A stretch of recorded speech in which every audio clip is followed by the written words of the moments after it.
सभी को नमस्कार। बीएससी फर्स्ट ईयर के इलेक्ट्रोमैग्नेटिज्म के पेपर में पुनः आपका स्वागत है। आज हम बात करेंगे मोमेंट्स ऑफ चार्ज डिस्ट्रीब्यूशन के बारे में, या आवेश वितरण के आघूर्ण, है ना। जैसे हम मोमेंट निकालते हैं या इलेक्ट्रिक पोटेंशियल हम निकालते हैं किसी सिंगल चार्ज के कारण, चार्जेस का दो ग्रुप, एक पॉजिटिव और एक नेगेटिव, एक इलेक्ट्रिक डाइपोल के कारण, है ना। दो पॉजिटिव हो जाएं, दो नेगेटिव हो जाएं, यानी हम कहते हैं क्वाड्रपोल के कारण, ऑक्टोपोल के कारण इलेक्ट्रिक पोटेंशियल और इलेक्ट्रिक फील्ड जो है वो डिस्टेंस के कोरस्पॉन्डिंग किस तरीके से वेरी करता है ना, उसके बारे में हम बात करेंगे। तो आज का हमारा टॉपिक है मोमेंट्स ऑफ चार्ज डिस्ट्रीब्यूशन।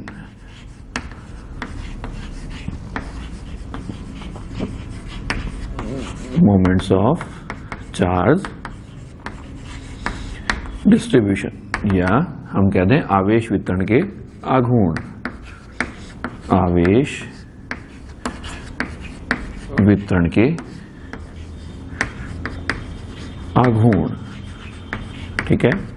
जैसे हम एग्जांपल कहें कि भाई किसी भी पदार्थ या किसी मटेरियल का अपन एग्जांपल लेते हैं, हम कहते हैं कि प्रत्येक पदार्थ अणुओं से मिलकर बना है ना, मॉलिक्यूल से, और इसी तरीके से अणु किससे मिलकर बने, परमाणुओं से मिलकर बने हैं। और हम क्या कहते हैं कि अणु या परमाणु में एक निश्चित आवेश या आवेश जो है वो एक अल्प आयतन में एक सर्टेन वॉल्यूम में क्या होता है, अवेलेबल होता है। तो हम कहेंगे अगर ये सर्टेन वॉल्यूम में जो चार्ज है उसके कोरस्पॉन्डिंग यदि किसी ऑब्जर्वेशन पॉइंट पर हम इलेक्ट्रिक पोटेंशियल यदि हम कैलकुलेट करें तो वो हम किस तरीके से करेंगे। जैसे मैंने एग्जांपल कह दिया कि ये सपोज दैट हमारे पास कोई एक वॉल्यूम एलिमेंट आ गया या कोई वॉल्यूम आ गया, है ना।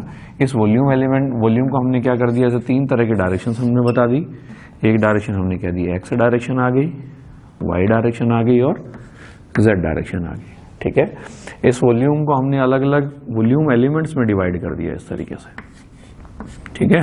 अलग अलग वॉल्यूम एलिमेंट्स में डिवाइड कर दिया। एक वॉल्यूम जो है, एक वॉल्यूम एलिमेंट का वॉल्यूम हमने डिफाइन कर दिया dV है, और इसके कोरस्पॉन्डिंग इसमें जो चार्ज है उसको हमने डिफाइन कर दिया कितना है, dQ है, ठीक है। ये हमारे पास ऑब्जर्वेशन पॉइंट आ गया, ठीक है। इस वॉल्यूम एलिमेंट का पोजीशन वेक्टर ओरिजिन की कोरस्पॉन्डिंग हमने क्या दिया, किससे डिनोट कर दिया, आर वेक्टर से डिनोट कर दिया। इस चार्ज से सपोज दैट एक ऑब्जर्वेशन पॉइंट ले लिया हमने, कहा ऑब्जर्वेशन पॉइंट ले लिया जेड एक्सिस पर, जिसको मेंशन कर दिया मैंने किससे, पी से। इस ऑब्जर्वेशन पॉइंट का पोजीशन वेक्टर जो है वो ओरिजिन से तो हमने डिफाइन कर दिया कैपिटल आर, और इसी तरीके से कोई भी नोटेशन हम ले लें इस वॉल्यूम एलिमेंट से या इस डीक्यू चार्ज के कोरस्पॉन्डिंग हमने डिफाइन कर दिया सपोज दैट ए से, ठीक है।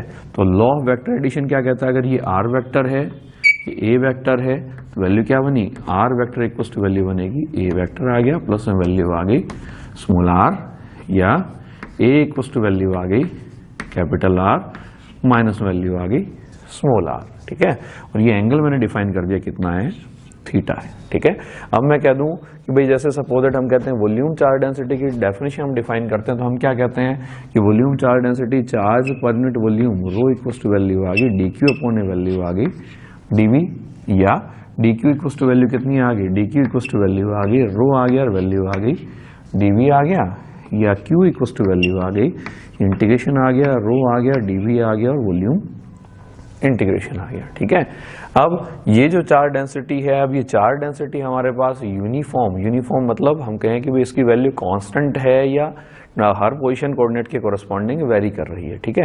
अगर मैं कह दूं इस वॉल्यूम एलिमेंट में जो चार्जेस का डिस्ट्रीब्यूशन है वो कैसा है, आर्बिट्रेरी है, स्वैच्छिक है, यानी कुछ बिंदुओं पर मैंने कह दिया कि चार्ज पर यूनिट वॉल्यूम की वैल्यू ज्यादा है, कुछ पॉइंट्स पर मैंने क्या कह दिया चार्ज पर यूनिट की वॉल्यूम कम है। Arbitrary charge distribution that means जो चार्ज डेंसिटी है, चार्ज डेंसिटी हमारे पास क्या करेगी, चार्ज डेंसिटी बेसिकली फंक्शन आएगा किसका, पोजीशन का फंक्शन आ जाएगा। यानी जैसे जैसे अपने पास वॉल्यूम एलिमेंट की पोजीशन चेंज होती जाएगी वैसे वैसे डेंसिटी भी क्या हो रही है, चेंज हो रही है। डेंसिटी चेंज हो रही है दैट मीन्स क्या हुआ कि चार्जेस का जो डिस्ट्रीब्यूशन है वो कैसा है, आर्बिट्रेरी है या स्वैच्छिक आवेश वितरण है। इसका मतलब हम कह दें कि for arbitrary charge distribution the charge density should be a function of position coordinates, ठीक है। तो हम कहें कि सपोज दैट इस चार्ज के कोरस्पॉन्डिंग हमें इस पॉइंट P के ऊपर यदि हमें इलेक्ट्रिक पोटेंशियल कैलकुलेट करना है तो बिल्कुल सिंपल सा हमारे पास फॉर्मूला है, इलेक्ट्रिक पोटेंशियल या हम क्या कहते हैं, विद्युत विभव ठीक है, कैसे कैलकुलेट करेंगे अपन, फाई इक्वस टू हमने कह दिया, फाई इक्वस टू वैल्यू आ गई, फॉर्मूला कितना होता है के क्यू अपॉन आर, आर मतलब जो पोजीशन वेक्टर, यहाँ डी क्यू से डिस्टेंस जो है ऑब्जर्वेशन पॉइंट की कितनी है ए, तो फॉर्मूला कितना बन जाएगा के क्यू अपॉन ए बन जाएगा। ए बेसिकली क्या है, मैग्नीट्यूड है, और यहाँ ए किसमें है, वेक्टर फॉर्म में है, तो के की वैल्यू तो कितनी आ गई, वैल्यू आ गई 1 अपॉन ए, वैल्यू आ गई 4 पाई एप्सिलॉन 0।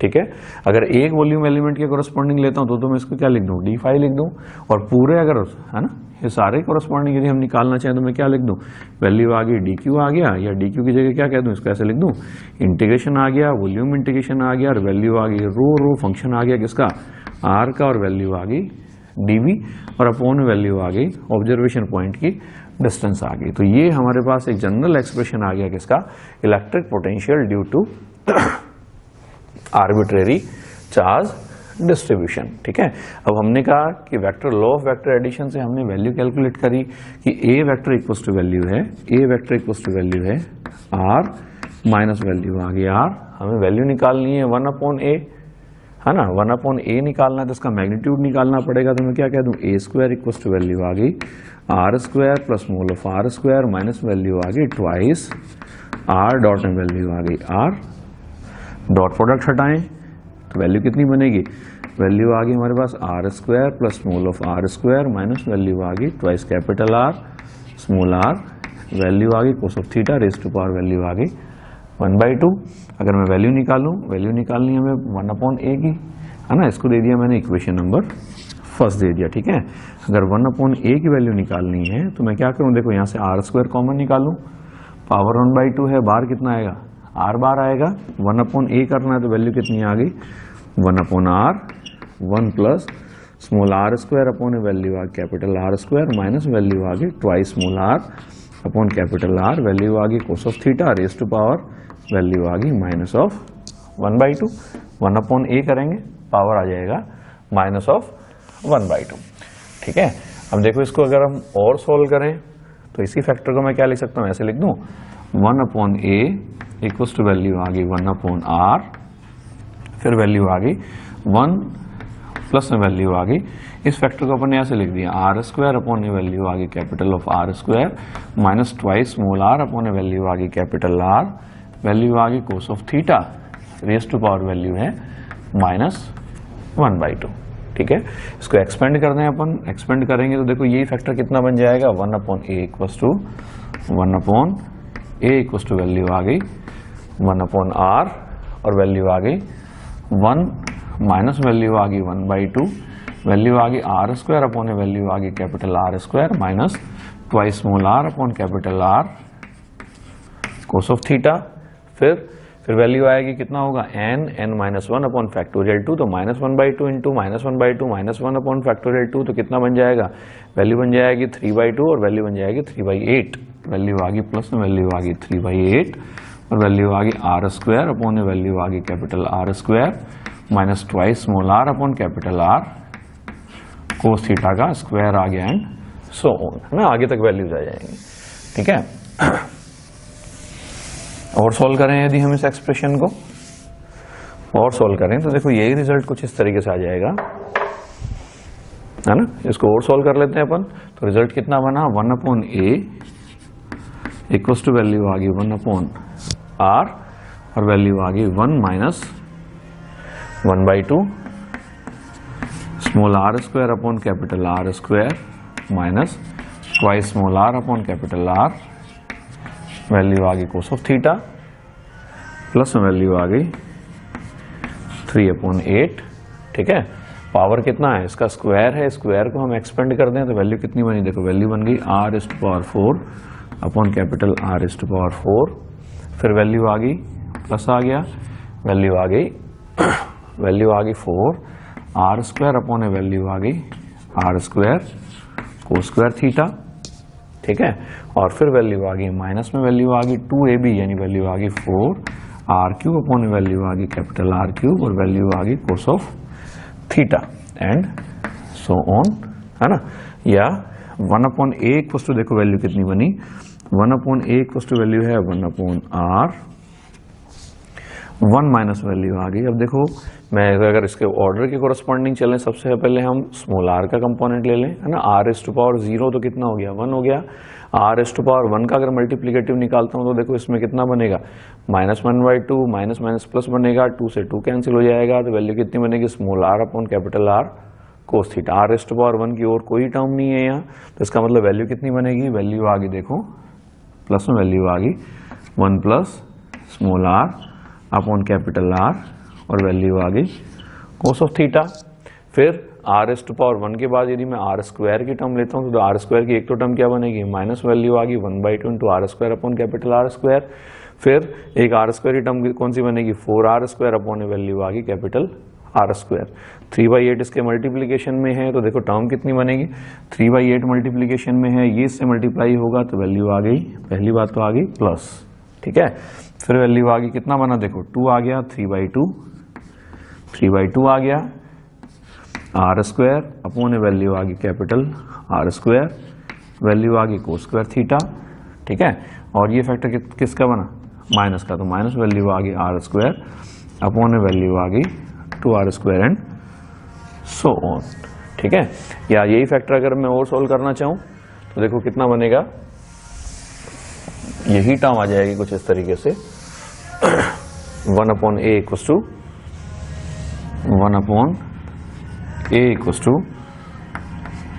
1/r, वैल्यू आ गई 1 plus small r upon capital R cos of theta.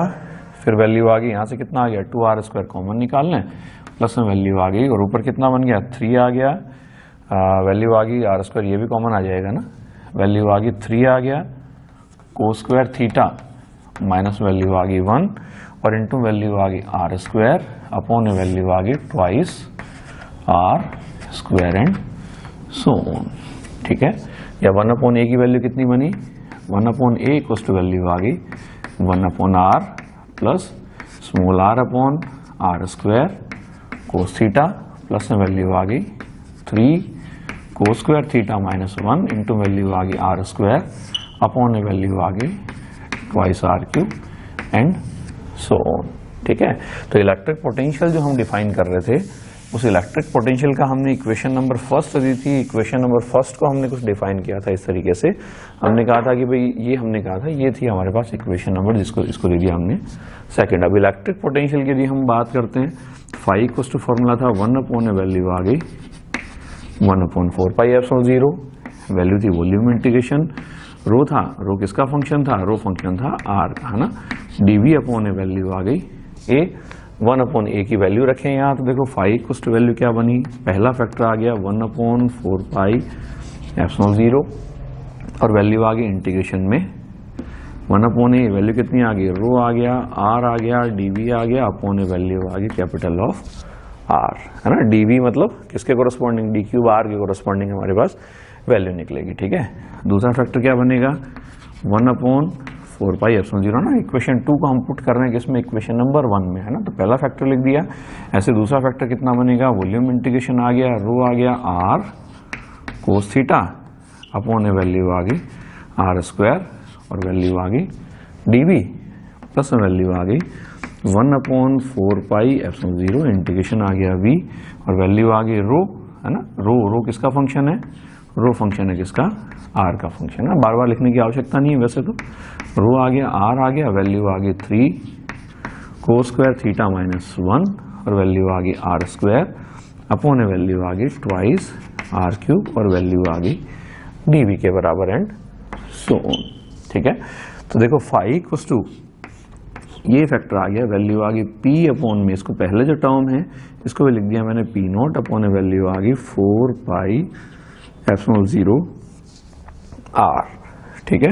दूसरी टर्म इसमें कितना r², अगली टर्म में कितना है r³, दूसरी टर्म को लिख दिया p1 अपॉन वैल्यू आ गई 4πε0 r², थर्ड टर्म को लिख दिया p2 अपॉन वैल्यू आ गई 4πε0 r³ एंड सो ऑन, ठीक है। इसका मतलब देखो हमारे पास जो टर्म है p0, p1 और p2, ये हमने क्या लिखा है, यदि किसी भी चार्ज डिस्ट्रीब्यूशन में, है ना, देखो p0 जो है वो किसको डिफाइन कर रहा है, p0 डिफाइन कर रहा है पी नॉट डिफाइन कर रहा है किसको, P naught equal to value है हमारे पास इंटीग्रेशन ऑफ वैल्यू आ गई किसके बराबर, रो डीवी के बराबर। रो डीवी का मतलब मेंशन कर रहा है किसको, टोटल चार्ज को मेंशन कर रहा है, ठीक है। तो इस टर्म में कितना है 1/r है, 1/r² है, 1/r³। तो जैसे जैसे r की वैल्यू इंक्रीज होती जाएगी, ये r की किसी भी पर्टिकुलर वैल्यू के लिए सबसे ज्यादा कौन सी टर्म डोमिनेट करेगी, फर्स्ट टर्म डोमिनेट करेगी, है ना। फिर उसके बाद सेकंड आएगी, फिर उसके बाद थर्ड आएगी। तो सबसे पहले हम कौन सी टर्म कैलकुलेट करेंगे, इस टर्म को कैलकुलेट करेंगे। तो पी नोट जो है ये हमारे पास कहलाता है मोनोपोल मोमेंट, मोनोपोल मोमेंट या एकल ध्रुव आघूर्ण, एकल ध्रुव आघूर्ण, ठीक है। दूसरी टर्म है उसको हमने लिखा P1, है ना। अगर P0 अगर 0 के बराबर है तो हम किसको चेक करेंगे, इसको चेक करेंगे। और P0 और P1 दोनों 0 हैं तो हम कहां जाएंगे, P2 पर जाएंगे। तीनों 0 तो हम कहां जाएंगे, P3 पर जाएंगे। तो P1 इक्वल टू वैल्यू कितनी है, देखो वॉल्यूम इंटीग्रेशन आ गया, और वैल्यू आ गई रो आ गया, और वैल्यू आ गई R, वैल्यू आ गई कोस ऑफ थीटा, और वैल्यू आ गई dV, ठीक है। ये हमारे पास कहलाता है क्या, डाइपोल मोमेंट, डाइपोल मोमेंट या द्विध्रुव आघूर्ण, द्विध्रुव आघूर्ण, ठीक है। अब द्विध्रुव आघूर्ण के बाद तीसरा हम देखते हैं, थर्ड टर्म की यदि हम बात करें तो वैल्यू आ गई P2, P2 की वैल्यू कितनी बनी, P2 इक्वल टू वैल्यू आ गई इंटीग्रेशन आ गया, रो आ गया, R² आ गया, 3 cos² थीटा माइनस वैल्यू आ गई 1 वैल्यू आ गई 2, और वैल्यू आ गई dV। ये हमारे पास कहलाता है क्या, चतुर्ध्रुव आघूर्ण, या हम कहते हैं कौन सा मोमेंट, क्वाड्रपोल मोमेंट, पोल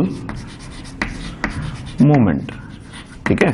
और इसी तरीके से हम आगे भी कैलकुलेट कर सकते हैं। तो हमने बात की मोनोपोल मोमेंट की, डाइपोल मोमेंट की, क्वाड्रपोल मोमेंट एंड ऑक्टोपोल मोमेंट। जैसे मैं एग्जांपल कह दूं कि सपोज दैट ये हमारे पास एक सिंगल चार्ज आ गया, ये क्या कहलाएगा, एक मोनोपोल कहलाएगा। ये किसको मेंशन करेगा, एक एकल ध्रुव को, या मोनोपोल कहलाएगा। यदि मैं कह दूं कि भाई समान परिमाण और विपरीत प्रकृति के आवेश, है ना, जिनका मैग्नीट्यूड तो सेम हो, एक पॉजिटिव और दूसरा नेगेटिव हो, अल्प दूरी पर हो, है ना, शॉर्ट डिस्टेंस पे हो, तो वो हमारे पास क्या कहलाएगा, एक डाइपोल कहलाएगा, ठीक है। यदि मैं कह दूं चार चार्जेस इस तरीके से हैं, सपोज दैट ये चार चार्जेस आ गए, ये हमारे पास प्लस आ गया, माइनस आ गया, माइनस आ गया और प्लस आ गया, है ना।